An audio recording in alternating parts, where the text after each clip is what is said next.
Good day, friends. This is Bob BBD, Fast and Furious. Bits and pieces of news here and there. Some interesting, some not so interesting. JEM always on tap. India tells Pakistan to rein in JEM. MEA summons Pak, charge the affairs after Nagrota crackdown. What is interesting is that India has doubled down on this by inviting the P5 ambassadors or high commissioners to India to attend, and they've laid down the proof on the table. Gone are the days when India used to do things in isolation. That's good moves. I found this really interesting, an article in Wall Street Journal. China urges new migration era back to the countryside. She wants to repopulate rural towns. Well, this is one of those good news, right? Because India has actually experienced reverse migration during this COVID back to the villages. India needs to up the economic activity to keep these people there, to reduce the impact of the urban impact, the downside of the urban impact of these folks. Because you really need to take economic activity. China is doing it now. We've had a natural move back. Let's move on, trying to create infrastructure in the villages. What do we have here? Again, one of those supercilious comments. India has the best tech minds, PM Modi. I beg to differ. India has good minds, not probably the best tech minds. There are others, but these tech minds fully come to fruition, I have seen, only in an open environment, and particularly the United States. The same minds stuck in India have not been able to deliver because the ecosystem and the insidious laws have not allowed that to happen. And that should be kept in mind. We may have the best minds, but if we don't create the best environment, those minds are wasted. See what's happening in Bombay. Dharavi just down to 11 active cases. Would you have believed that? And can you blame Bombay when it says Maharashtra imposes curbs on travel from Delhi, Rajasthan, Gujarat and Goa? This is incredible. Dharavi, folks, we thought it was going to be out of control. Couple of good articles on human rights and democratic credentials. Court defers taking cognizance of Delhi riots conspiracy charge sheet. It's not believing the conspiracy angle. Kerala pauses law to curb web posts. Another important one.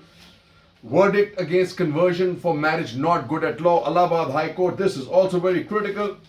Prime Minister Modi says 16th to 18th Lok Sabha will be remembered as golden period Prime Minister.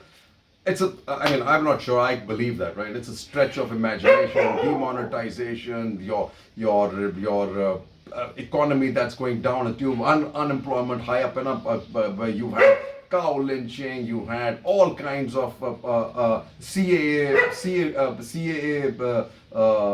issues, NRC issues. I'm not sure it's a golden period. That's a bit of a stretch. It says, especially when you have Vodafone, Antrix, Devas, when government goes back on commitments made, it scares away investors. Hardly a golden period, folks. But the global community keeps up its faith. Oaktree, Varde, among potential investments in Vodafone India, that is absolutely important. When Congress says observe discipline, Congress to dissidents, hey, that's like saying don't finger the guns which need to be fingered. Then you have Gogoi's death leaves Congress faceless for assembly polls. And that's important. And why Gogoi was a trendsetter in Assam. What is the problematic here is Gogoi by promoting his son, destroyed the Congress. And that's important to note. And then you have Biden owes victory to women. That's what I've always been saying. Congress should take the leap of faith and do the same thing, right? CIL to invest 650 crores in solar projects. Solar, folks. Lots of money there.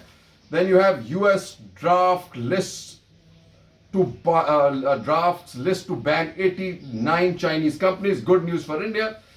Good news for India again. Blow to big drug makers. EU plans easier access to generics. Good for India pharma. This is the best possible news. Anurag Thakur bats for legalizing betting. Huge source of income for India. And this is another opportunity that really needs to be taken on board. Pile of old cars block traffic on Western Express Highway. India needs to create an ecosystem like Alang for dismantling old ships. We need to do the same thing for cars. And then lastly but not the least, federal dollars couldn't stave off bankruptcy for hundreds of firms. Maybe India played it right, folks. But that investment is needed. That is critical timing now. Otherwise, the hole will be too hard to dig out of. Cheers.